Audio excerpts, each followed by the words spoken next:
Proper land preparation and weed control is vital to obtain a good yield. To help with these processes, we recommend these 6 steps. 1. Choose an appropriate field.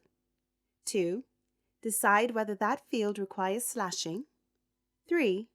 Determine whether the field requires herbicide application. 4. Decide whether your field needs ploughing or ridging. 5. Plant, then apply a pre-emergence herbicide. 6. Control weeds as the crop grows. Let's take a look at these steps one by one.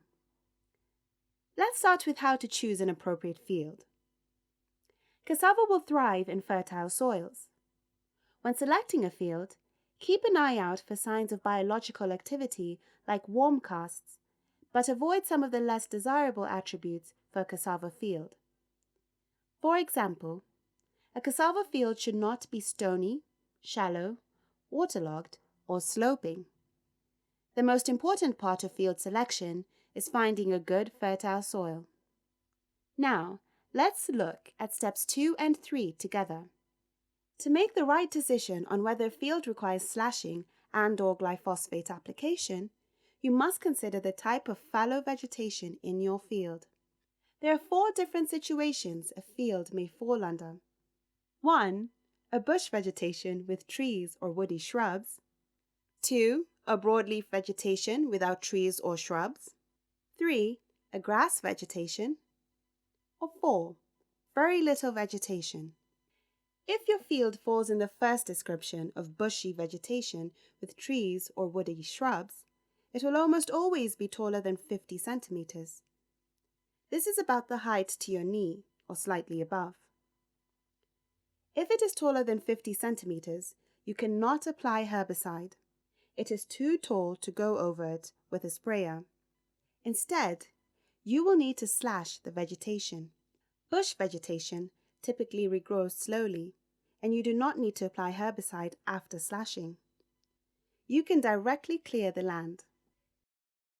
If the vegetation is less than 50 centimeters tall, do not slash it. Instead, directly apply it with a glyphosate-containing herbicide like Roundup Turbo, Touchdown Forte, Sarasate, or Forsup. Check the label for proper application and always wear protective equipment while applying herbicides to ensure safety. The vegetation must have green and fresh leaves for the herbicides to work effectively. Wait 2 weeks after spraying to allow the herbicide to complete a total kill. Then clear the land. If your field fits into the second situation and has mainly broadleaf vegetation without trees or shrubs, first check whether the broadleaf vegetation is fresh and green. If it is not green, but rather dry and withered, you need to slash it. Then clear the land. Herbicides can only effectively kill the weeds if they are fresh and green. Likewise, if the vegetation is fresh, green, and taller than 50 centimeters, you will need to slash it. It is too tall to allow going over it with a sprayer. As with bush vegetation of over 50 centimeters, regrowth is typically slow and you do not need to apply herbicide after slashing. You can directly clear the land. However, if the vegetation is less than 1.5 meters tall, you can use a glyphosate-containing herbicide rather than slash it. In this case, follow the same procedures as with the low bush vegetation, and don't forget to use protective equipment. The third vegetation situation, grass fallows, can prove more difficult to control since grasses grow quickly. Because of this quick regrowth, grasses are best controlled with herbicides. First, if it is, slash the grass and allow it to regrow for about 2 weeks. Then apply a glyphosate-containing herbicide. If it is not taller than 50 centimeters, apply the herbicide directly without slashing. Remember to follow safety precautions and wear protective equipment. Then wait about 2 weeks to allow a total kill by the herbicide. The final situation of very little vegetation generally does not present a need to slash or spray, so you can proceed directly to tilling operations.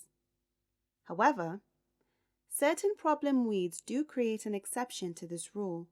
These difficult weeds include Tithonia, Chromolania, speargrass or Imperata, guinea grass or Panicum, Mimosa, Ipomoea, and Maramia.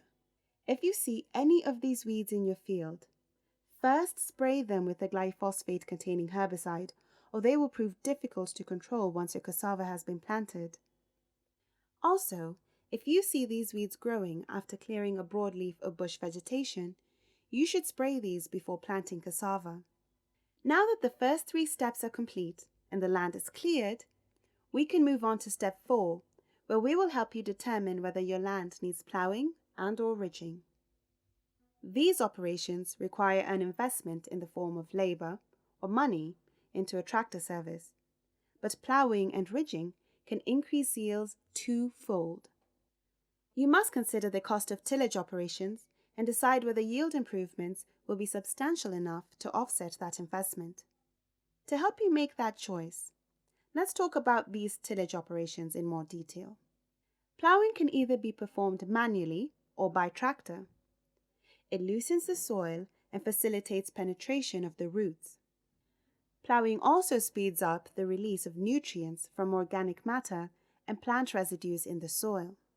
Ploughing is sometimes performed twice, mainly as a weed control method, but it is not very effective in this regard. If you have followed steps 2 and 3 to clear your land properly, a single ploughing operation is sufficient. Generally, ploughing increases your yield by at least 2 tons per acre. Use this number to compare this benefit against the cost of ploughing. For example, if you expect to sell your crop at 10,000 naira per ton, the gain from ploughing would be 2 tons times 10,000 naira per ton, which works out to 20,000 naira per acre. Therefore, if the cost of ploughing is less than 20,000 naira per acre, we advise you proceed with ploughing. Let's now talk about the need for ridging. Ridging your field has several advantages, like helping to store more water in the soil, which can be useful in areas with short rainy seasons and heavy rain showers. It delays the growth of weeds as well, and usually saves on one early weeding operation. As you consider the need for ridging, ask these questions. Do you intend to harvest during the dry season?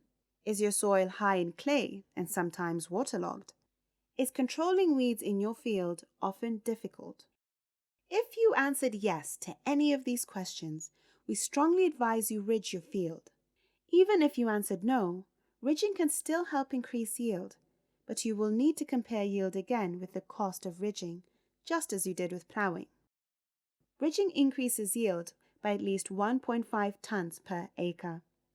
You can compare this figure against the cost of ridging. For example, if you plan to sell cassava roots at 10,000 naira per ton, the gain from ridging will be 1.5 tons times 10,000 naira per ton, for a total of 15,000 naira per acre. Therefore, if the ridging costs less than 15,000 naira per acre, it makes sense to proceed with ridging. In short, ploughing and ridging are great for producing higher yields, but the increased revenue must be measured against the cost. Zero tillage, no ploughing or ridging, is only recommended in combination with very good weed control and when the soil is light in texture with good water infiltration. Once the land is prepared, you can proceed to step 5, planting cassava. Always plant at 1 meter between rows and 0.8 meters within rows after 1 or 2 good rain showers when the soil is moist. This will give you the optimal planting density of about 5,000 plants per acre. If you expect low sprouting, you can plant at 0.7 meters within rows instead. We advise spraying a pre-emergence herbicide like Legon or Prime Extra Gold within 24 hours of planting if you expect fast and early weed growth. This will kill weeds as they sprout from the soil. Check the herbicide label for the correct application rate. Legon should be applied at 0.5 liters per acre, whereas Prime Extra Gold should be applied at 1.6 liters per acre. Wear protective equipment while you apply to ensure safety. You must wear goggles, nose mask, overalls, gloves, and closed gumboots. Visit your farm regularly after planting and replace cuttings that did not sprout after 2 to 3 weeks. We have now reached the final step in the process. Controlling weeds during crop growth is vital to obtaining a good yield. If you have completed steps 1 through 5 correctly, weed control during crop growth will be much easier.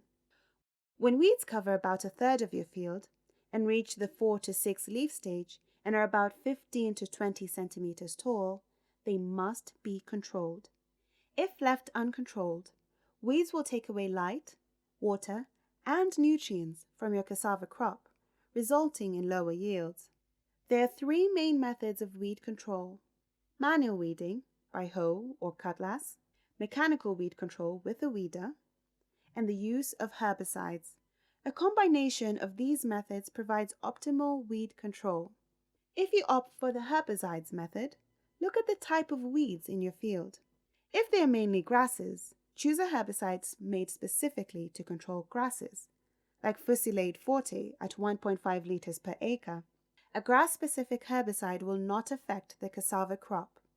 For all other weed types, you can use herbicides containing glyphosate ammonium, like Lifeline, Basta, and Fascinate, or those containing glyphosate, like Roundup Turbo, Touchdown Forte, Sarasate, Forsup, and Dalsate. Alternate between different herbicides to avoid buildup of resistant weeds. However, do not use these products during the first 8 weeks of crop growth. These herbicides will affect the cassava if sprayed on the leaves of green stems. Instead, use manual or mechanical weed control. After the first 8 weeks, you can use these herbicides to control broadleaf vegetation. But always use a sprayer with a shield so that you do not spray the green parts of your cassava crop. Lastly, do not use herbicides that contain paraquat, as it has been shown to cause severe health problems. Let's now look back at what we've learned. Proper land preparation and weed control are vital to obtaining a good yield from your cassava crop. To achieve this aim, we recommend the following steps. First, choose an appropriate field with fertile soil. Next, decide whether to slash and/or spray to clear your field. This decision depends on the type of fallow vegetation in your field. Then, you need to determine whether to plow and/or ridge your field. These operations increase yield, but at a cost, so you must weigh the value of the increased yield against the investment. After land preparation, you are ready to plant, and you should consider the use of pre-emergence herbicides.